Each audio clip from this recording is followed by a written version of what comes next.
जय हिंद भाइयों, प्यारे मित्रों और छात्रों। तो सबसे पहले आपका बहुत बहुत स्वागत है।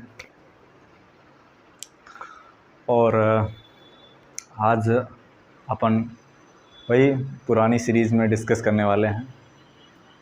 तो हमने मध्यकालीन मतलब मेडिवल हिस्ट्री पढ़ा रहे थे, मध्यकालीन भारत। तो उसमें अपन इससे पहली वाली लेक्चर में डिस्कस किए थे शायद मोहम्मद गौरी तक, ठीक है। अब उसके बाद सबसे पहले भारत में तुर्क आए थे, सबसे पहले भारत में अरब आए थे, मोहम्मद बिन कासिम। तो उनके बारे में हम लोगों ने पढ़ा। फिर उसके बाद तुर्कियों के बारे में पढ़ा। फिर अब हम लोग क्या पढ़ने जा रहे हैं? अब हम लोग दिल्ली सल्तनत के बारे में पढ़ने जा रहे हैं। कौन सी सल्तनत? दिल्ली सल्तनत। दिल्ली सल्तनत के बारे में पढ़ने जा रहे हैं। फिर उसके बाद आएगा आपका मुग़ल काल आएगा। तो फिर वही पुराना रटा रटाया लाइन है, देखते रहिए, समझ में आएगा। और उम्मीद करते हैं आपको समझ में आया होगा जो हमने पढ़ाया है। अगर जो नहीं समझ में आया, आप वीडियो देखिए और उसके बाद कमेंट करिए या बताइए हमें। तो हम देखिए, एक्चुअली क्या है ना, ये प्रोसेस है। जो शिक्षा है वो ज़रूरी नहीं कि शिक्षक को सब कुछ पता है। और हमने आपको पहले ही बोल दिया था, I am not a teacher, अपन एक शिक्षक नहीं, ठीक है। तो जो सीखने की प्रक्रिया होती है उसमें देखिए, जॉन डीवी साहब थे, एक जॉन डीवी, जो कि बहुत ही बड़े मतलब एजुकेशनलिस्ट थे। उन्होंने कहा था कि जो सीखने की प्रक्रिया उसमें 3 लोग आते हैं। पहला शिक्षक आता है, दूसरा शिक्षार्थी और तीसरा पाठ्यक्रम सिलेबस आता है। तो किसी भी एग्ज़ाम के लिए क्या क्या मायने रखती हैं? शिक्षक, शिक्षार्थी और पाठ्यक्रम शिक्षा में ये 3 चीज़ आती हैं। तो भाई साहब, आप जिस एग्ज़ाम की प्रिपरेशन कर रहे हो, सबसे पहले उसका सिलेबस एनालिसिस करो, पास्ट ईयर पेपर एनालिसिस करो। तो ये सब हो गया। तो इसमें ये हमारा कहने का ये मोटो है कि भाई साहब, शिक्षक भी सीखता है, शिक्षक भी सीखता है। उसे हर चीज़ पता नहीं होती है, वो भी आपकी लर्निंग के दौरान, अपने टीचिंग के दौरान बहुत सारी चीज़ें सीखता है। तो अपन जो है एक सीखने सिखाने वाली प्रक्रिया में है, ठीक है। आप भी सीखिए, हम भी सीख रहे हैं। आप हमसे सीखिए, हम आपसे सीख रहे हैं, ठीक है। तो आज हम लोग शुरू करने वाले हैं सल्तनत काल। सल्तनत काल काफ़ी अच्छा है, मतलब काल है, अच्छा काल का है, मतलब इतिहास है। इतिहास को जानना बहुत ज़रूरी है। इतिहास जब तक आप जानोगे नहीं, तब तक प्रेजेंट में पता कैसे चलेगा? अब इस इतिहास में देखो, इस इतिहास से आप एक चीज़ सीखोगे कि भाई साहब, गद्दारी वही करता है जो बेहद करीबी होता है। इसमें क्या हुआ, जो जिनके सेनापति थे वही मार के उनका राज्य ले लिए। तो अपने आसपास जो सर्कल रखना चाहिए वो सोच समझ के, और सही जहाँ जो कमज़ोर पड़ा उसे दबा दिया जाता है, ये बात जान लीजिए आप। और हमारे गुरुजी खान सर ने काफ़ी अच्छी बात एक कही है कि भाई साहब,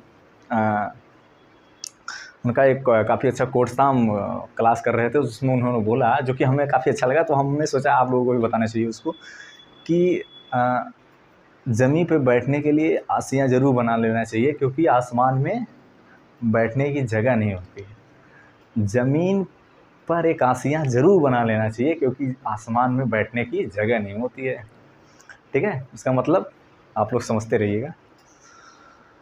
तो आज अपन डिस्कस करने वाले हैं दिल्ली सल्तनत या सल्तनत काल के बारे में। तो शुरू करते हैं।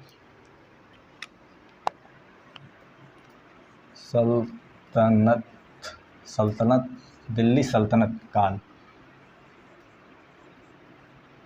ये कौन सा है भाई? रोराइटो है, ठीक तो है। ये दिल्ली, भाई साहब राइटिंग पे मत जाइएगा, कंसेप्ट समझिए। इतिहास बहुत ही, देखिए, पहले हमको भी इतिहास में कोई इंटरेस्ट नहीं था। अपन physics chemistry biology, physics chemistry math का स्टूडेंट रहा है, बीएससी।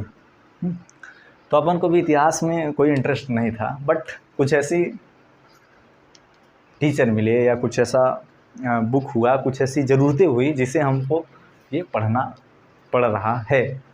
और अपन जितना जान रहा है उतना आपको बता रहा है, ठीक है। तो इसलिए ये सीखने सिखाने की प्रक्रिया है। आप हमारा साथ दीजिए, हम आपके साथ हैं और प्रोग्रेस दोनों लोग करते हैं। तो दिल्ली सल्तनत काल कौन है? दिल्ली सल्तनत काल ये 1206 से लेकर 1526 तक रहा। 1206 ईस्वी से लेकर 1526 ईस्वी तक रहा। तो भाई साहब आपके दिमाग में क्वेश्चन आएगा, यार दिल्ली सल्तनत काल है, मध्यकालीन भारत पढ़ रहे हैं, ठीक है, तो दिल्ली सल्तनत काल क्यों लिखा गया? भाई साहब यहाँ हैदराबाद लिख देते, पंजाब लिख देते, हरियाणा लिख देते, कुछ भी लिख सकते हो, क्यों दिल्ली लिखा गया? क्योंकि इसका ये है, मान लो भैया आपका इंडिया है, ठीक है, जो टूटा फूटा मैप बना पा रहे हैं, आप लोग समझ जाइएगा, ठीक है, ये है अपन का इंडिया। तो मोस्टली देखोगे जितना भी और इधर वर्ल्ड जितने भी वो हुए आक्रमण सब मोस्टली इधर, सब इधर से होते थे। सब किधर से होते थे? इधर से होते थे, क्योंकि यहाँ ईरान था, इराक था, ये सब जो देश थे, ये सब को ज़्यादा शौक चढ़ा रहता था दूसरे पे कब्जा करने का। तो मोस्टली तो सबसे पहले क्या होते ना देखिए, जैसे वहाँ जब हम लोग ये अशोक साम्राज्य पढ़ रहे थे या चंद्रगुप्त, तो मगध राजधानी थी, और उसके बाद इधर लाहौर राजधानियाँ हुई, अलग अलग जगह राजधानी। लेकिन ये जो दिल्ली सल्तनत काल हुआ, जो दिल्ली सल्तनत काल हुआ, इसका नाम दिल्ली क्यों पड़ा? क्योंकि भाई साहब इसमें जो राजा थे उन्होंने मोस्टली राजा जो ज़्यादा से ज़्यादा जो राजा थे, उन्होंने अपनी राजधानी किसे बनाई थी? दिल्ली को बनाई थी। तो कोई पूछ देगा भाई साहब दिल्ली सल्तनत को काल को दिल्ली क्यों लगाया गया, तो बता दीजिएगा, क्योंकि जो मोस्टली जो राजा थे वो कहाँ से बैठ के सिंहासन किए? दिल्ली से। कहाँ से बैठ के सिंहासन किए? दिल्ली से। इसीलिए दिल्ली सल्तनत काल इसका पड़ा 1206 से लेकर 1526 तक। 1206 ईस्वी से लेकर 1526 तक। 1206 ईस्वी में किसकी मृत्यु हो गई थी? मोहम्मद गौरी की मृत्यु हो गई थी, ठीक है, मोहम्मद गौरी की हत्या कर दी गई थी। तो मोहम्मद गौरी की हत्या करने के बाद ये दिल्ली सल्तनत काल स्टार्ट हुआ। अब अपन देख लेते हैं कि दिल्ली सल्तनत काल में कितने वंशों ने राजा किया, कितने वंश जो हैं राज किए, और उसके बाद कौन कौन उनका राजा रहा, और फिर उसके बाद उनका टाइम पीरियड कितना था, उनका कार्यकाल कितने से लेकर कितने तक था, ठीक है। तो उसके बारे में चर्चा करते हैं। इतना समझ में आया? 1206 से लेकर 1526 तक, और उसके बाद दिल्ली सल्तनत काल को दिल्ली इसलिए लगाया जाता है क्योंकि ये सेंट्रल है, राजधानी है।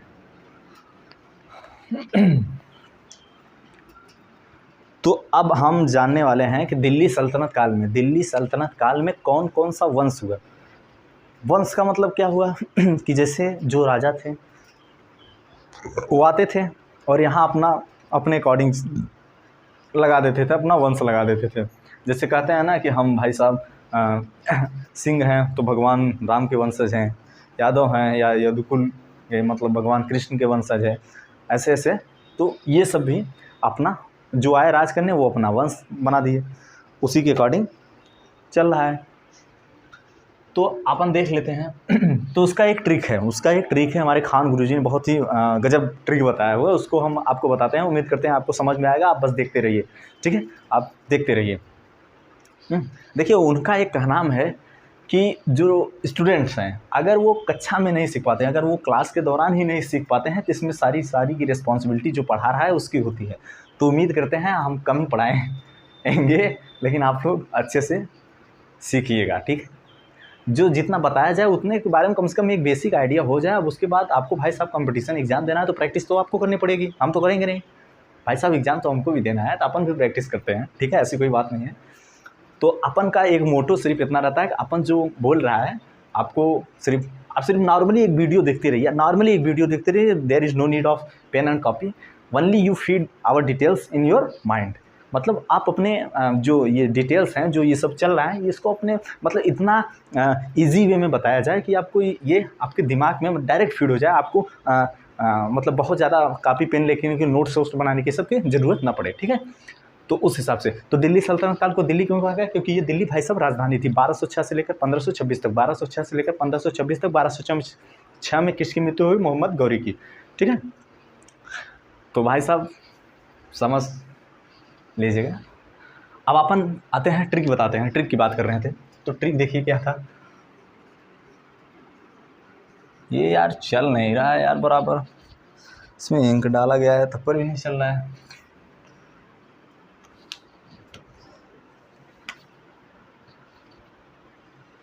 तो देखो ट्रिक का था, ये बढ़िया चल रहा है। गुलाब खिले तो सांस लो, सांस ऐसे लिखा है ना, सांस सांस लो, ठीक है। ये देखिए ट्रिक है, ये ट्रिक किसका है कि कौन कौन से वंश यहाँ पे राज किए दिल्ली सल्तनत काल में। ये किसका है? वंशों का। कौन कौन से वंश यहाँ पे राज किए, कौन कौन से वंश दिल्ली सल्तनत में राज किए, दिल्ली सल्तनत में राज किए 1506 से लेकर 1526 के दौरान, 1206 से लेकर 1526 के दौरान, ठीक है। तो पहला, गुलाब खिले तो सांस लो, गुलाब खिले तो सांस लो। अच्छी बात है भाई साहब, जब गुलाब खिलता है तो फ्रेश हवा मिलती है। और हवा से एक जोक याद आया, आप लोग सुनिएगा। तो उम्मीद करते हैं पसंद आएगा, न भी आए भाई साहब अपन का फर्ज है सुनाना। देखिए एक टीचर पढ़ा रहे थे, उनकी क्लास में बहुत सारे स्टूडेंट बैठे थे। उन्होंने बताया भाई साहब, मान लो किसी भी डेट को, मान लो जैसे बोला भाई साहब 2020 में ऑक्सीजन की खोज हुई, 2020 में ऑक्सीजन की खोज हुई। तो एक लड़का खड़ा हुआ, गुरुजी बोला यार थैंक गॉड आपन 2020 के बाद पैदा हुआ, वरना तो मर ही जाते हैं। मतलब समझ में आया? लड़के ने बोला, गुरुजी ने बोला कि भाई साहब 2000 में, मान लो 2000 में ऑक्सीजन की खोज हुई। तो लड़कियों को समझ में आया ऑक्सीजन जिंदा रहने के लिए बहुत ज़रूरी होता है, अपन अगर उससे पहले पैदा हुआ होता तो मर जाता। भाई साहब ऑक्सीजन की खोज हुई, बाकी ऑक्सीजन तो व्याप तो बहुत दिनों से है, ठीक है। तो आइए ट्रिक पे आते हैं। गुलाब खिले तो सांस लो, गुलाब खिले तो सांस लो। तो देखो जो गुलाब से हो गया, क्या हो गया? गुलाम वंश, गुलाम वंश। कौन हो गया? गुलाब से हो गया गुलाम वंश, खी से हो गया खिलजी वंश, खी से कौन हो गया? खिलजी वंश। तो से हो गया तुगलक वंश, तो से हो गया तुगलक वंश। सांस से हो गया सैयद वंश, और लो से हो गया भाई साहब लोधी वंश। देखो ट्रिक है भाई साहब, गुलाब खिले तो सांस लो, गुलाब खिले तो सांस लो, गुलाब खिले तो सांस लो। गु से हो गया गुलाम वंश, गु से हो गया गुलाम वंश, फिर खी से हो गया खिलजी वंश, तू से हो गया तुगलक वंश, स से हो गया सैयद वंश, ल से हो गया लोधी वंश। तो ये देखो एक फॉर्मेट में है, सबसे पहले गुलाम वंश ने राज किया, फिर उसके बाद खिलजी वंश ने राज किया, फिर उसके बाद तुगलक वंश ने राज किया, फिर उसके बाद सैयद वंश ने राज किया, फिर लोधी वंश ने। अब देखिए क्वेश्चन कैसे आता है, क्वेश्चन कैसे आता है, देखिए क्वेश्चन ऐसे आएगा कि 2-3 फॉर्मेट दे देगा, ठीक है। कैसे दे देगा? देखो जैसे मान लो पहला ऐसे लिख दिया खिलजी वंश, ठीक है, खिलजी वंश। फिर उसके बाद दूसरे ऑप्शन में लिख दिया गुलाम वंश, गुलाम वंश। तीसरे में लिख दिया लोधी वंश, चौथे में लिख दिया तुगलक वंश, ठीक है। अब ये ऑप्शन देगा कि भाई साहब इनको क्रम वाइज अरेंज करो, 1 2 3 4 ऐसे दे देगा, बी वाले में देगा 3 4 3 4 ऐसे ऐसे, मतलब पहले ऐसे दे देगा, कोई भी रैंडम ऑर्डर दे देगा। फिर उसके बाद आपको बोलेगा भाई साहब इसको क्रम में अरेंज करो, इसको कैसे क्रम करो, क्रम में अरेंज करो, किसके बाद कौन से आए। ऐसा क्वेश्चन मोस्टली आजकल एग्जाम में पूछे जा रहे हैं, ठीक है। तो क्वेश्चन कैसे आएगा, तो बोलेगा भाई साहब क्रम में अरेंज करो। तो क्रम जानते रहिए, सबसे पहले गुलाम वंश आया, कौन सा आया? गुलाम वंश आया, खिलजी वंश आया, तुगलक वंश आया, सैयद वंश आया, फिर लोधी वंश आएगा। गुलाब खिले तो सांस लो, गुलाब खिले तो सांस लो, गुलाब खिले तो सांस लो। गुलाब से हो गया गुलाम वंश, गुलाब से हो गया गुलाम वंश, खिले से हो गया खिलजी वंश, तो से हो गया तुगलक वंश, खिले तो सांस से हो गया सैयद वंश, लो से हो गया लोधी वंश, ठीक है। उम्मीद करते हैं इतना आपको समझ में आया होगा।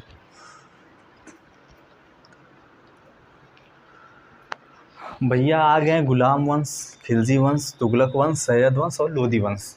अब हम लोग जान लेते हैं इनके संस्थापक कौन, मतलब गुलाम वंश से प्रथम राजा कौन हुआ, खिलजी वंश में प्रथम राजा कौन हुआ, तुगलक वंश में प्रथम राजा कौन हुआ, और फिर उसके बाद लोधी वंश में, सैयद वंश में, सब में प्रथम राजा कौन हुआ।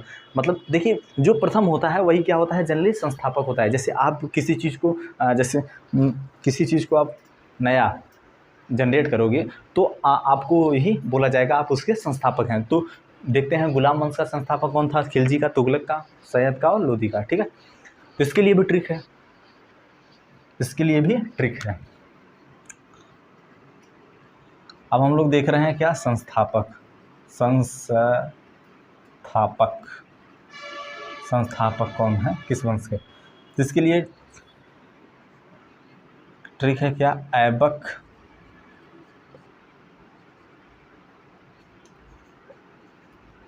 जल गया खीलों से, खीलों से, ठीक है। देखिए ऐबक है, कोई व्यक्ति है, मान लो ऐबक जल गया, वो जल गया बेचारा किससे, जल गया खीलों से। खीला मतलब खिल्ला, किल, किल जानते होंगे ना, ये जो वाली है जो जिसपे गड़ी जाती है, ठुकी जाती है, खिल्ला जिसको बोलते हैं अपन अपनी भाषा में। तो ऐबक जल गया खीलों से, ऐबक जल गया खीलों से। पहला ट्रिक कौन था, गुलाब खिले तो सांस लो, गुलाब खिले तो सांस लो। गुलाब से हो गया गुलाम वंश, खिले से हो गया खिलजी वंश, तो से हो गया तुगलक वंश, सांस से हो गया सैयद वंश, और उसके बाद लो से हो गया लोदी वंश। उसी प्रकार इन सब के राजा कौन से, उसी फॉर्मेट में जैसे जैसे वंश आए हैं उसी फॉर्मेट में राजा भी आएंगे, ठीक है। तो राजा को देख लेते हैं, राजा का ट्रिक क्या है, ऐबक जल गया खीलों से। तो ऐबक हो गया, ये ऐबक से हो गया कुतुबुद्दीन, कुतुबुद्दीन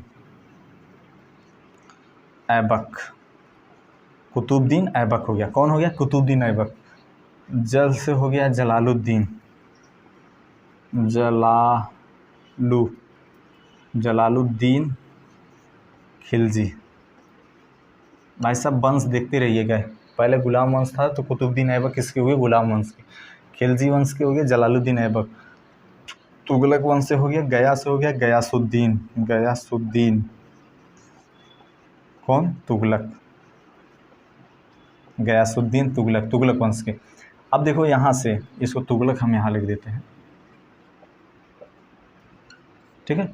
अब देखो खी से हो गया खिलजी वंश, कौन हो गया, खी से हो गया खिलजी वंश। खिलजी वंश का राजा कौन था, अरे सॉरी खिलजी वंश नहीं भाई साहब। अब तुगलक हो गया, तुगलक के बाद सैयद वंश, सैयद वंश से हो गया खिज्र खान, खी से हो गया खिज्र खान, कौन हो गया, खिज्र खान। और लो से हो गया बहलोल लोदी, बहलोल।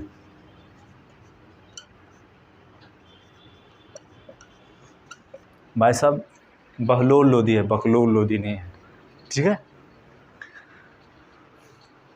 तो गुलाम वंश का संस्थापक कौन हुआ, कुतुबुद्दीन ऐबक हुआ। गुलाम वंश का संस्थापक कुतुबुद्दीन ऐबक। खिलजी वंश का संस्थापक जलालुद्दीन खिलजी हुए। तुगलक वंश के संस्थापक गयासुद्दीन तुगलक हुए। सैयद वंश के संस्थापक खिज्र खान हुए, खिज्र खान। और लोदी वंश के बहलोल लोदी, बहलोल, बकलोल नहीं, बहलोल लोदी, ठीक है। तो ऐबक जल गया खीलों से, ऐबक से हो गया कुतुबुद्दीन ऐबक, जल से हो गया जलालुद्दीन खिलजी, गया से हो गया गयासुद्दीन तुगलक, खीलों से हो गया, खी से हो गया खिज्र खान, लो से हो गया बहलोल लोदी, ठीक है। से कुछ नहीं है, ठीक है। तो ट्रिक है ये, तो उम्मीद करते हैं आपको समझ में आया होगा। गुलाम, अब देखिए क्वेश्चन आएगा, गुलाम वंश का संस्थापक कौन था, कुतुबुद्दीन ऐबक। गुलाम वंश का संस्थापक कौन था, कुतुबुद्दीन ऐबक। खिलजी वंश का संस्थापक जलालुद्दीन खिलजी, खिलजी वंश का संस्थापक जलालुद्दीन खिलजी। फिर उसके बाद कौन सा आएगा, तुगलक वंश का संस्थापक गयासुद्दीन तुगलक, तुगलक वंश का संस्थापक गयासुद्दीन तुगलक। सैयद वंश का संस्थापक खिज्र खान, सैयद वंश का संस्थापक खिज्र खान। लोदी वंश का संस्थापक बहलोल लोदी। समझ आया। अब देख लेते हैं, जैसे कभी काल पूछ देता है ना कि इसमें इन सब राजाओं में सबसे ज़्यादा, या इन सब वंशजों में सबसे ज़्यादा वंशज राज कौन किया, सबसे ज़्यादा वंशज राज कौन किया उसको, तो उसके लिए भी ट्रिक देख लेते हैं। तो ट्रिक आ गया भाई साहब, ये ट्रिक है किसका, राज मतलब कार्यकाल, कार्यकाल किसका ज़्यादा था किसका कम था। कार्यकाल का मतलब जैसे मनमोहन सिंह 10 साल राज किए थे, तो उसके बाद ये क्या बोलते हैं, माननीय मोदी जी भी राज कर रहे हैं 10 साल। तो ये सब क्या है, जो इनका 10 साल है, ये सब क्या है, ये सब कार्यकाल है, कितने से लेकर कितने तक। तो ऐसे कार्यकाल किसका ज़्यादा था किसका कम था, इसके बारे में डिस्कस कर ले, ठीक है। तो कार्यकाल के लिख लिए हैं क्या, तुगलक सखी, कौन है, तुगलक सखी। पहला है गुलाब खिले तो सांस लो, ऐबक जल गया कीलों से। तीसरा है तुगलक सखी, ठीक है। तो तुगलक में सबसे पहला कौन सा आएगा, तुगलक, तुगलक वंश, कौन सा आएगा, तुगलक वंश। तुगलक वंश से आएगा कौन, फिर गुलाम वंश, ग से हो गया गुलाम वंश, ल से हो गया कौन, लोदी वंश, फिर क से कुछ है नहीं, क से कैंसिल कर दो, हटाओ। स से हो गया सैयद, सैयद वंश और ख से हो गया खिलजी वंश।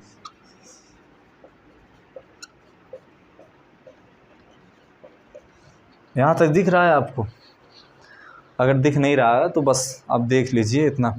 तुगलक से तू से हो गया तुगलक वंश, तू से हो गया तुगलक वंश, ग से हो गया गुलाम वंश, ल से हो गया लोदी वंश, क से कुछ है नहीं, स से हो गया सैयद वंश और उसके बाद खी से हो गया खिलजी वंश। स से हो गया सैयद वंश, खी से हो गया खिलजी वंश। तो सबसे ज़्यादा कौन राज किया था? तुगलक वंश किया था। अरे हाँ, तुगलक वंश, फिर गुलाम वंश, फिर लोदी वंश, फिर सैयद वंश, फिर खिलजी वंश। तो इतना समझ में आया होगा। क्वेश्चन आएगा भाई साहब, खिलजी वंश के संस्थापक कौन थे? खिलजी वंश के संस्थापक कौन थे? तो जलालुद्दीन खिलजी थे। लोदी वंश के संस्थापक कौन थे? बहलोल लोदी थे। लोदी वंश के संस्थापक बहलोल लोदी थे। तो दिल्ली सल्तनत काल में क्वेश्चन आएगा कि दिल्ली सल्तनत काल में किस वंश ने सबसे ज़्यादा राज किया था? किस वंश ने सबसे ज़्यादा राज किया था? तो आंख मूंद के मारिएगा भाई साहब, तुगलक वंश ने। किस वंश ने? तुगलक वंश ने। किस वंश ने? तुगलक वंश ने। और फिर उसके बाद सबसे कम खिलजी वंश, सबसे कम खिलजी वंश, सबसे कम खिलजी वंश, सबसे कम खिलजी वंश, सबसे ज़्यादा तुगलक वंश, सबसे खिलजी वंश, बीच में कौन सा है? लोदी वंश। ठीक है, तो इतना हो गया। अब अपन चलते हैं, अभी देखिए इतना बताया आपको, अब एकक के बारे में चलते हैं, एकक के बारे में डिस्कस करते हैं। पहले गुलाम वंश के, फिर खिलजी वंश के, फिर तुगलक वंश, सैयद वंश, लोदी वंश। ठीक है, समझ में आया? गुलाब खिले तो सांस लो, और उसके बाद ऐबक जल गया खिलो से, और तुगलक सखी। ये सब फॉर्मेट है भाई साहब, पूरा देख लो। अगर जहाँ नहीं समझ में आया आप कमेंट करें, अपन ज़रूर बताएगा। उम्मीद करते हैं आपको समझ में आया होगा। ठीक है, धन्यवाद।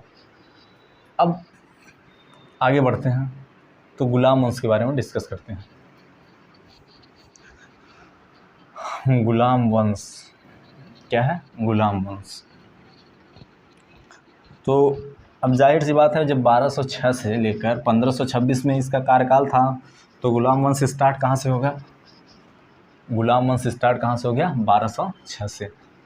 दिल्ली सल्तनत काल में 1206 से लेकर 1526 तक चला। और गुलाम वंश, गुलाम वंश कौन है? गुलाम वंश। तो गुलाम वंश जो था ये 1206 से लेकर कहाँ तक चला? 1290 तक चला। 1206 से लेकर कहाँ तक चला? 1290 तक। गुलाम वंश 1206 से लेकर 1290 तक। दिल्ली सल्तनत काल 1206 से लेकर 1206 से लेकर 1526 तक, 1526 तक। और खिलजी वंश, गुलाम वंश 1206 से लेकर 1290 तक। ठीक है, अब देखते हैं, हमने आपको बताया था गुलाब खिले तो सांस लो। गुलाब से हो गया कुतुबुद्दीन ऐबक, गुलाब से हो गया गुलाम वंश, उसके कौन थे? ऐबक जल गया खिलो से, ऐबक से हो गया कुतुबुद्दीन ऐबक। तो देखिए क्या होता है ना, ये गुलाम वंश जैसे हमने बताया दिल्ली सल्तनत काल में, दिल्ली नाम क्यों पड़ा? तो भाई साहब उसी तरह क्वेश्चन ये भी बन सकता है, भाई साहब गुलाम वंश नाम क्यों पड़ा? गुलाम वंश नाम क्यों पड़ा? तो देखते हैं गुलाम वंश। तो गुलाम जो होते थे, गुलाम क्या होते थे? एक मोस्टली जैसे होते थे ना, जैसे क्या होते थे, जैसे हम लोगों को कोई काम कराना है, ठीक है, हम लोगों को कोई काम कराना है, तो हम लोग क्या करते थे, जैसे बड़े बड़े शहरों में मतलब जाओगे, एक जगह होता है कि भाई साहब वहाँ जाओगे, वहाँ आपको मज़दूर मिल जाएंगे, आप उनको उठा के लाइए, पैसा दीजिए, काम करवाइए, वो सब चले जाएंगे। तो वैसे ही मध्यकाल में होता था, एक बाज़ार था, एक मार्केट था, या वहाँ सैनिक लोग लगते थे, एक से एक धुरंधर सैनिक थे, एक से एक धुरंधर क्या थे? सैनिक थे। तो उनको राजा लोग क्या करते थे? पैसे देकर अपने यहाँ लाते थे। किस लिए? सेनापति बनाते थे, उन्हें सेनापति बनाते थे। किस क्या बनाते थे? सेनापति बनाते थे। तो उनको जो बोला गया था वो क्या बोला गया था? गुलाम बोला गया था। तो ये मोस्टली गुलाम क्या थे? गुलाम एक ऐसे सेना थे या सेनापति थे या ऐसे व्यक्ति थे जो कि सैन्य में पूरी तरह क्या बोलते हैं उसको? निपुण थे, सैन्य में पूरी तरह निपुण थे। ठीक है, तो उनको लाके अपने यहाँ सेनापति बनाना या और भी पद देना, कुछ भी पद देना, वो क्या बोला गया? उसे गुलाम बोला गया। उसे क्या बोला गया? जो आते थे उसे क्या बोला था? गुलाम बोला गया। गुलाम एक्चुअली क्या है? आप पैसे से खरीद के आए हो, हमारे रिस्पॉन्सिबिलिटीज़ के लिए भाई साहब जो हम कहेंगे, तो एक प्रकार से आप गुलाम ही हुए। तो क्या हुआ? ये गुलाम वंश। तो गुलाम वंश समझ में आया कि गुलाम वो लोग होते थे, ये सैन्य में निपुण होते थे, सैन्य में या कोई भी स्किल में निपुण होते थे, तो मोस्टली सैन्य में निपुण होते थे। इनको राजा लोग खरीद के लाते थे, किस लिए? अपने सैन्य व्यवस्था को बढ़िया अच्छी करने के लिए। ठीक है, तो मोहम्मद गौरी जो थे, मोहम्मद गौरी थे, उनके पास 3 गुलाम थे, उनके पास 3 गुलाम थे। मतलब क्या? वो 3 लोगों को लाए थे खरीद के। कौन कौन से लोगों को लाए थे? तो मोहम्मद गौरी, मोहम्मद मोहम्मद, ठीक है, गौरी। इनके पास 3 गुलाम थे। पहला है याल्दोज, दूसरा है कुतुबुद्दीन ऐबक, और फिर उसके बाद कुबाचा। कौन था? कुबाचा। देखिए मोहम्मद गौरी के 3 गुलाम। पहला याल्दोज है, दूसरा कुतुबुद्दीन ऐबक है, तीसरा कुबाचा है। पहला याल्दोज है, कुतुबुद्दीन ऐबक, कुबाचा। याल्दोज, कुतुबुद्दीन ऐबक, कुबाचा। याल्दोज, कुतुबुद्दीन ऐबक, कुबाचा। याल्दोज, कुतुबुद्दीन ऐबक, कुबाचा। तो क्वेश्चन पूछ दिया भाई साहब, याल्दोज किसके गुलाम थे? मोहम्मद गौरी की। याल्दोज किसके गुलाम थे? मोहम्मद गौरी की। क्वेश्चन पूछ दिया इन तीनों गुलामों में सबसे योग्य गुलाम कौन था? तो सबसे योग्य गुलाम कुतुबुद्दीन ऐबक था। कौन था? कुतुबुद्दीन ऐबक। अब जाहिर सी बात है भाई साहब कि जो योग्य होगा उसी को लोग आगे बढ़ाते हैं। तो इनके मरने के बाद आगे कारभार कौन संभाला? कुतुबुद्दीन ऐबक संभाला। तो मोहम्मद गौरी जो कुतुबुद्दीन ऐबक थे, किसके गुलाम थे? मोहम्मद गौरी के। किसके गुलाम थे? मोहम्मद गौरी की। तो मोहम्मद गौरी के कितने गुलाम? याल्दोज, कुतुबुद्दीन ऐबक और उसके बाद कुबाचा। याल्दोज, कुतुबुद्दीन ऐबक, कुबाचा। याल्दोज, कुतुबुद्दीन ऐबक, कुबाचा। याल्दोज, कुतुबुद्दीन ऐबक, कुबाचा। ठीक है। तो इनको बांट दिया गया, 3 क्षेत्रों में बांट दिया गया। सबसे ज़्यादा योग्य कौन थे? कुतुबुद्दीन ऐबक था। कुतुबुद्दीन ऐबक। इनको दिया गया गजनी। कौन सा? गजनी प्रांत दिए गए। गजनी प्रांत, इनको गजनी प्रांत दिया गया। इनको जो है भारतीय प्रांत दिए गए, जो भारतीय में आते हैं, भारतीय प्रांत दिए गए। ठीक है। और उसके बाद इनको जो दिए गए सिंध प्रांत दिए गए। कौन सा? सिंध प्रांत। ठीक है। इनको कुबाचा को कौन सा प्रांत दिया गया? सिंध प्रांत। कुबाचा को कौन सा प्रांत दिया गया? सिंध प्रांत। याल्दोज को कौन सा प्रांत दिया गया? गजनी प्रांत। और कुतुबुद्दीन ऐबक को दिया गया भारतीय प्रांत। तो हम लोग इसी के बारे में डिस्कस करने वाले हैं। किसके बारे में? कुतुबुद्दीन ऐबक के बारे में। कुतुबुद्दीन ऐबक। तो कुतुबुद्दीन ऐबक किसका गुलाम था? कुतुबुद्दीन ऐबक किसका गुलाम था? कुतुबुद्दीन ऐबक किसका गुलाम था? मोहम्मद गौरी का गुलाम। ठीक है। अब देखते हैं। तो जब 1206 में मोहम्मद गौरी की मृत्यु हुई, 1206 में जब मोहम्मद गौरी की मृत्यु हुई, तब उसके बाद राजा कौन बना? तो कुतुबुद्दीन ऐबक।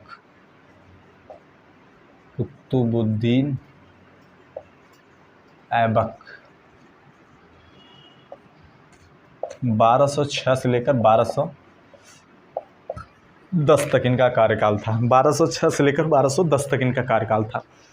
तो 1200 कुतुबुद्दीन ऐबक राजा कब बना? 1206 में, जो कि किसका गुलाम था? मोहम्मद गौरी का। जिसको किसका गुलाम था? मोहम्मद गौरी का गुलाम था। जो कि किसका गुलाम था? मोहम्मद गौरी का। कुतुबुद्दीन ऐबक 1206 में। ठीक है। 1206 से लेकर 1210 में। तो सबसे पहले कोई भी राजा होता है उसकी राजधानी होती है। उसकी राजधानी होती है। जैसे हमारे देश के राजा भी हैं, माननीय प्रधानमंत्री जी नरेंद्र मोदी जी, उनकी राजधानी कहाँ है? दिल्ली। उसी प्रकार इसकी राजधानी कहाँ थी? लाहौर। राजधानी कहाँ थी? लाहौर थी। ठीक है। इसने कहा कि भाई साहब अपन देखिए, ये जो राजा था कुतुबुद्दीन ऐबक, ये बहुत ज़्यादा हाथ पांव मारने वाला नहीं था। नॉर्मली जो राज्य व्यवस्था चल रही थी उसी को धीरे धीरे आगे प्रोसीड किया था। इसने बहुत बड़ी सिर्फ इसका मेन इतना उद्देश्य मेन था कि इन्होंने गुलाम वंश की नींव रखी थी। गुलाम वंश के संस्थापक थे। बाकी इन्होंने बहुत ज़्यादा कुछ गुलाम वंश में नहीं किया था। ठीक है। तो राजधानी कहाँ थी? लाहौर थी। इनको क्या था? जो राजधानी थे, इनको लाख बख्श और हातिम, बहुत नामों से जाना जाता था इनको। लाख बख्श, हातिम, और क्योंकि देखो हातिम क्या बोलते हैं? उसे बोलते हैं जिसे पूरी कुरान याद हो, जिसे पूरी कुरान याद हो। लाख बख्श क्या होता है? तो ये लाखों का दान दे देता है फ्री में। ले जाओ बेटा। आप गए उसके दरबार में, भाई साहब प्रॉब्लम सुनाया, फिर राजा को लगा हाँ यार ये प्रॉब्लम लीगल है इसने लाख को दान दे दिया, ले जाओ बेटा जाओ। तो इनको क्या बोला जाता था? लाख बख्श बोला जाता था। क्या बोला जाता था? लाख बख्श बोला जाता था। क्या बोला जाता था? लाख बख्श बोला जाता था। ठीक है। और इनको कौन सा? हातिम भी बोला जाता है। हातिम क्यों बोला जाता है? क्योंकि इनको पूरी कुरान जो कि मुस्लिम धर्म की बहुत ही पवित्र पुस्तक मानी जाती है, वो याद थी। वो क्या थी? याद थी पूरी। तो इन्होंने राजधानी अपनी को लाहौर बना लिया। फिर उसके बाद इनको लाख बख्श और हातिम क्यों हातिम कहा जाता था। इन्होंने देखिए कभी जो है सुल्तान की उपाधि धारण नहीं की। सुल्तान की उपाधि धारण नहीं की। इन्होंने खुतबा नहीं पढ़वाया, कभी खुतबा नहीं पढ़वाया। इन्होंने सिक्के भी नहीं निकाले, सिक्के का भी नहीं निकाला। देखिए जो मेन देखिए उस समय देखिए जैसे प्रधानमंत्री हो गए तो उन्होंने भाई साहब किसी के संरक्षण में अपनी शपथ ली थी। कोई उन्हें कहा कि भाई साहब आप प्रधानमंत्री बनो, तो कोई शपथ दिलवाया होगा। उसी प्रकार जब ये सब राजा थे तो ये बगदाद के खलीफा हुआ करते थे। कौन? बगदाद के खलीफा। कौन हुआ करते थे? बगदाद के खलीफा। वो सब क्या उपाधि दिला, एक मिनट यार,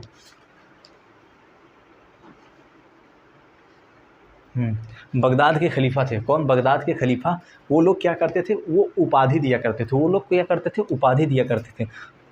तो इन्होंने सुल्तान की उपाधि नहीं ली। बोला अपन को ज़रूरत नहीं है सुल्तान उल्तान बनने का, अपन एक नॉर्मल व्यक्ति बन के शासन चलाएगा। ठीक है।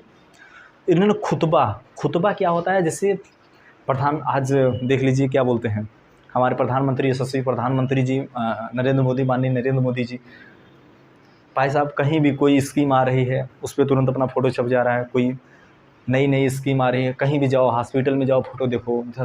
तो ये क्या है? ये एक प्रकार का प्रचार प्रसार है। उसी प्रकार जब जैसे कुरान था, जब इसको मतलब पढ़वाया जाता है किसी को विद्यालयों में, ये सब में, तो उसमें खुतबा पढ़वाया जाता है। उसमें खुतबा में क्या होता है? आप राजा के बारे में पढ़ोगे, जानोगे, और उसके बाद उसका विस्तार करोगे, उसके बारे में मतलब क्या है उसका प्रचार प्रसार करोगे। ये क्या है? खुतबा है।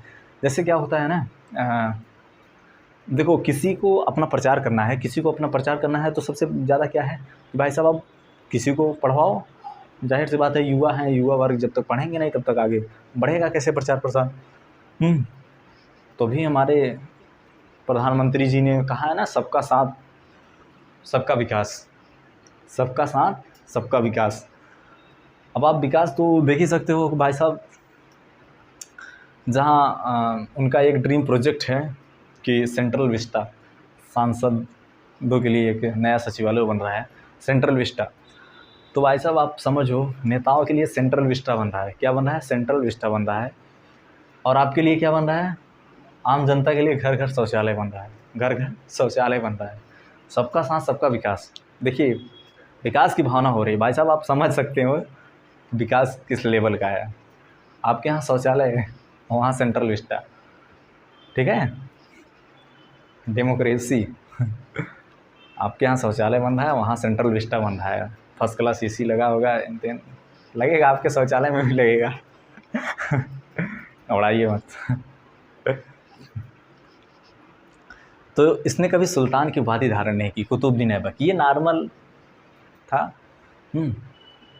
खुतबा, इसने कभी खुतबा नहीं पढ़वाया। और जाहिर सी बात है, राजा हाईलाइट होने के लिए अपने सिक्के चलवाते थे। क्या चलवाते थे? सिक्के चलवाते थे। अपनी बाज़ार को व्यवस्थित करने के लिए अपने हिसाब से सिक्के चलवाते थे, अपने डिज़ाइन के, अपने पसंद के। ठीक है।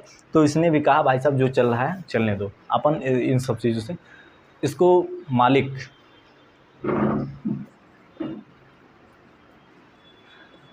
और शाह, मालिक और एक और उपाधि कौन थी यार?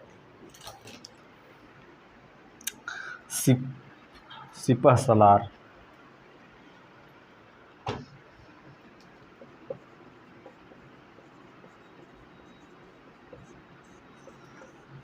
इसने कौन सी उपाधि धारण थी? मालिक और सिपह सलार। सिपह सलार जनरली एक युद्ध, ये क्या हुआ था? सैन्य व्यवस्था से संबंधित था। ये किससे संबंधित था? तो सैन्य व्यवस्था था। तो ये जो उपाधि मिली है सिपह सलार, ये भी किससे संबंधित है? सैन्य व्यवस्था से। इन्होंने कभी राजा नहीं बनने की कोशिश की। इन्होंने केवल बस नॉर्मली क्या रहा, एक सैनिक के रूप में अपने राज्य का प्रसार किया, और उसके बाद वो वहीं से चले गए। इनके बाद आगे राजा आए। तो इन्होंने अपनी राजधानी कहाँ बनाई थी? इन्होंने अपनी राजधानी लाहौर बनाई थी। इनको लाख बख्श हातिम क्यों? क्योंकि लाख बख्श बहुत ज़्यादा इनाम दिया करते थे। ये सुल्तान की उपाधि कभी धारण नहीं की। खुतबा की उदाहरण सिक्के का। तो क्वेश्चन आएगा कि भारत में सर्वप्रथम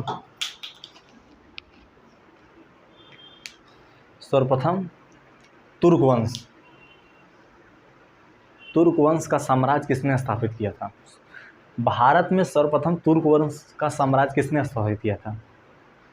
तो क्वेश्चन आएगा कि भारत में सर्वप्रथम तुर्क वंश का, जो कि देखिए ये सब क्या थे, ये सब तुर्की थे, क्या से तुर्की थे।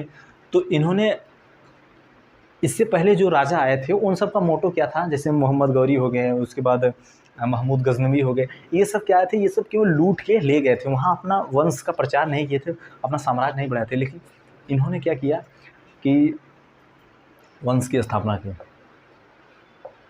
क्या किया? वंश की स्थापना की। तो कौन से? सब तुर्की वंश के थे। कौन से वंश के थे? तुर्की वंश। तो क्वेश्चन आएगा सर्वप्रथम भारत में सर्वप्रथम तुर्क वंश साम्राज्य की स्थापना किसने की थी? तो कुतुबुद्दीन ऐबक ने। कुतुबुद्दीन ऐबक ने किसने किया था? कुतुबुद्दीन ऐबक ने। तो ठीक है, तो सिपह सलार हो गए राजधानी के पास में। अब उसके बाद बचता क्या है भाई?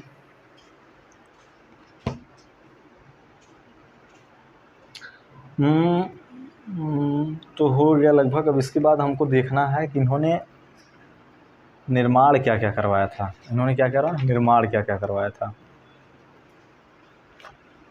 ठीक है, और कुछ बचा नहीं है।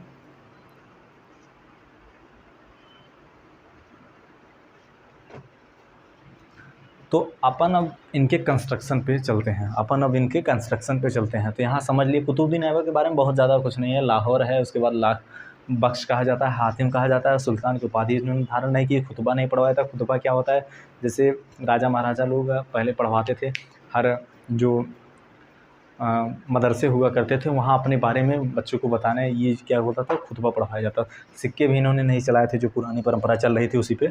इन्हें मालिक की उपाधि या सिपा सलार एक सैन्य संबंध से संबंधित उपाधि है। ठीक है, महमूद गजनवी की यलदौज हैं कुतुबुद्दीन ऐबक, और कुबाचा सबसे ज़्यादा सक्षम कौन थे? कुतुबुद्दीन ऐबक थे।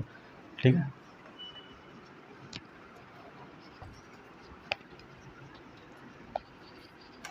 अब देखिए इन्होंने क्या बताया। इनके जो गुरु थे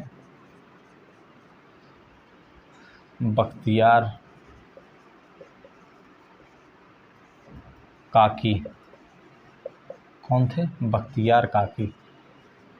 इनके गुरु कौन थे? बख्तियार काकी। इनके गुरु कौन थे? बख्तियार काकी। इनकी याद में इन्होंने क्या बनवाया था? कुतुब मीनार। क्या बनवाया था? कुतुब मीनार। देखिए बख्तियार काकी, क्वेश्चन आएगा बख्तियार काकी किसके गुरु थे?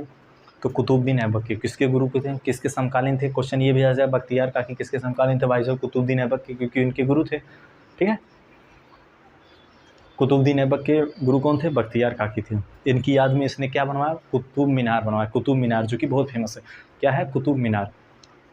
लेकिन हुआ क्या कि भाई ने 2 मंजिला केवल बनवाया था, 2 मंजिला बनवाया था, तब से इसकी बेचारे की डेथ हो गई, ये कंप्लीट नहीं हो पाया। तो इन्होंने, क्वेश्चन आएगा कि भाई साहब कुतुब मीनार का निर्माण जो है, मतलब नींव जो है, किसने? कुतुबुद्दीन ऐबक ने डाली थी। लेकिन इसे पूरा कौन कराया था? इल्तुतमिश ने। इसे पूरा कौन कराया था? इल्तुतमिश ने। ठीक है, इसे पूरा कौन कराया था? इल्तुतमिश ने। जो नींव डाली थी वो कौन डाला था? कुतुबुद्दीन ऐबक ने। कुतुब मीनार की जो नींव डाली थी वो कुतुबुद्दीन ऐबक ने। इसे पूरा कौन कराया था? इल्तुतमिश ने। इसे पूरा कौन कराया था? इल्तुतमिश ने। इसकी आकस्मिक मृत्यु हो गई, अगर नहीं मृत्यु हुई होती तो भाई साहब इसने पूरा करवाया होता। तो किसकी याद में कुतुब मीनार बनाया था? बख्तियार काकी के। बख्तियार काकी कौन थे? इल्तुतमिश कुतुबुद्दीन ऐबक के गुरु थे। कुतुबुद्दीन ऐबक के गुरु थे। ठीक है, इतना हो गया। अब इसने कुछ और भी बनाया था, जैसे 2.5 दिन का झोपड़ा, 2.5 दिन का झोपड़ा, 2.5 दिन का झोपड़ा बनवाया था। 2.5 दिन का झोपड़ा। तो इसने 2.5 दिन का झोपड़ा बनवाया, 2.5 दिन का झोपड़ा बनवाया। कुतुब मीनार बनवाया, 2.5 दिन का झोपड़ा बनवाया। 2.5 दिन का झोपड़ा के ये क्या बोला जाता है? पहले के ज़माने में कोई कॉलेज था, शायद संस्कृत का कोई विद्यालय था, उसी में ये, मतलब लगता नहीं ये कॉलेज वॉलेज के जैसा हाल है, उसमें बाद कटिंग है, आप जाके कभी देखिएगा। तो बख्तियार काकी की याद में इन्होंने कुतुब मीनार बनवाया, बख्तियार काकी की याद में इन्होंने कुतुब मीनार बनवाया, 2.5 दिन का झोपड़ा कुतुबुद्दीन ऐबक ने बनवाया, ठीक है। फिर उसके बाद इसने एक और चीज़ बनवाई, कुव्वत उल इस्लाम। कुव्वत उल इस्लाम की इन्होंने क्या बनवाई, मस्जिद बनवाई, मस्जिद, ठीक है। कुव्वत उल इस्लाम की इन्होंने मस्जिद बनवाई, कहाँ है, दिल्ली में है, दिल्ली में, ठीक है, दिल्ली में है, कहाँ है, दिल्ली में। तो दिल्ली में कुतुबुद्दीन ऐबक ने कौन सी मस्जिद बनवाई थी, कुव्वत उल इस्लाम। अब देखिए ये क्या है ना, क्वेश्चन आएगा कि भारत में इस्लामिक पद्धति से प्रथम मस्जिद कौन बनवाई गई थी, तो वो थी कुव्वत उल इस्लाम। ये कौन सी है, भारत में प्रथम इस्लामिक पद्धति से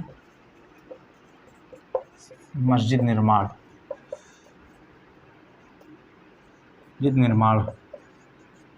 ठीक है। तो भारत में प्रथम इस्लामिक पद्धति से मस्जिद का निर्माण कौन कराया था, कुतुबुद्दीन ऐबक ने। भारत में प्रथम इस्लामिक तकनीकी से, उससे पहले इस्लामिक तकनीकी से मतलब इस्लामों के हिसाब से कौन बनवाया था, कुतुबुद्दीन ऐबक ने। उस मस्जिद का नाम था कुव्वत उल इस्लाम, जो कि कहाँ है, दिल्ली में है। तो इसने तीन चीज़ें बनवाई थी। पहला कुतुब मीनार किसकी याद में, बख्तियार काकी के। कुतुब मीनार किसकी याद में, बख्तियार काकी, जो कि ये नींव डाला था। बाकी उसके बाद बीच में इसकी आकस्मिक मृत्यु हो गई, इससे पूरा करवाया इल्तुतमिश ने। फिर उसके बाद इन्होंने क्या बताया, 2.5 दिन का झोपड़ा, जो कि संस्कृत कॉलेज था, उसे इन्होंने 2.5 दिन में कंप्लीट करवा दिया था, 2.5 दिन का झोपड़ा, ठीक है। फिर उसके बाद इन्होंने क्या बताया, कुव्वत उल इस्लाम एक ऐसी मस्जिद है जो कि भारत में प्रथम इस्लामिक पद्धति से बनाई गई है। इससे पहले इस्लामिक पद्धति नहीं अपनाई गई थी। इससे पहले नॉर्मली इससे पहले एक्चुअली क्या हुआ, अभी मुग़ल साम्राज्य शुरू ही हुआ है। इससे पहले जो राजा थे वो आए, लूटे खाए चले गए। अब इन्होंने भाई साहब जब आए, वंश अपना बढ़ाया, साम्राज्य बढ़ाया, तो भाई साहब पूजा पाठ करने के लिए कुछ चाहिए, जाहिर सी बात है। तो बनवाया क्या, कुव्वत उल इस्लाम, जो कि इस्लामिक पद्धति से बहुत ही इंपॉर्टेंट है भाई साहब, बहुत ही इंपॉर्टेंट है। कुव्वत उल इस्लाम भारत में इस्लामिक पद्धति से बनी हुई प्रथम मस्जिद है, ठीक है। हाँ, तो अब बस इसके बाद इनकी मृत्यु हो गई भाई साहब।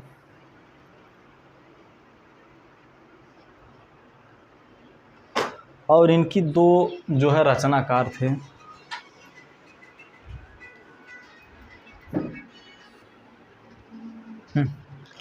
देखिए जो राजा महाराजा थे पहले के, तो उन्हें उनके दरबार में बहुत सारे कुछ हुआ करते थे, बहुत सारे लोग हुआ करते थे, बहुत सारे मंत्रिमंडल हुआ करता था। तो फिर उसके बाद इनके भी रचनाकार थे कुछ। तो पहले थे मिनहाज सिराज, जो कि तबक़ात नासरी पुस्तक लिखी थी, जिसको क्या लिखा था, तबक़ात नासरी। हसन निज़ामी क्या लिखे थे, ताज़ीउल नासरी। देखिए नाम थोड़ा ऊट-पटांग है, आप लोग इसको बार बार प्रैक्टिस करिएगा, याद हो जाएगा। फिर हुआ क्या भाई साहब, 1210 ईस्वी में इन्हें चौगाना नामक एक खेल था। चौगाना में क्या होता है, जैसे पोलो होता है ना, चौगाना में क्या होता था, घोड़े बैठ के एक डंडे से कोई बॉल होती थी, उसे मारा जाता था। सब लोग ऐसे खेलते थे। तो भाई साहब बहुत लोग खेलते थे, तो ऐसे बहुत स्पीड में जा रहे थे और ऐसे बॉल मारते हुए लपके और ढेर लपक गए। बॉल मारने के लिए लपके और ढेर लपक गए, और जब एक बारी लपक गए चले गए नीचे, और इनके पीछे भी घोड़े थे, उसने इनको क्या बोलते हैं, कचड़ दिए, खाँच दिए, या दबा दिए जाएँ। तो चौगाना खेलते हुए 1210 ईस्वी में इनकी मृत्यु हो गई। तो क्वेश्चन पूछ देगा भाई साहब, ऐसा कौन सा राजा था जिसकी मृत्यु खेल के दौरान हुई थी, भाई साहब राजाओं की मृत्यु तो युद्ध के दौरान होती है, लेकिन ये भाई साहब खेल के दौरान इनकी मृत्यु हो गई।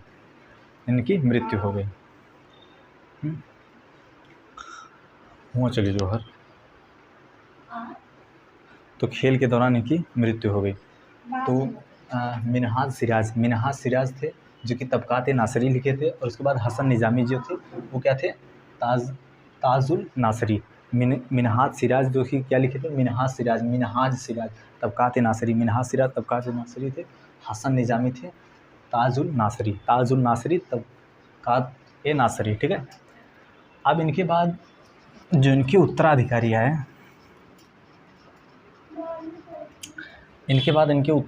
आए, आराम शाह, क्या है, आराम शाह।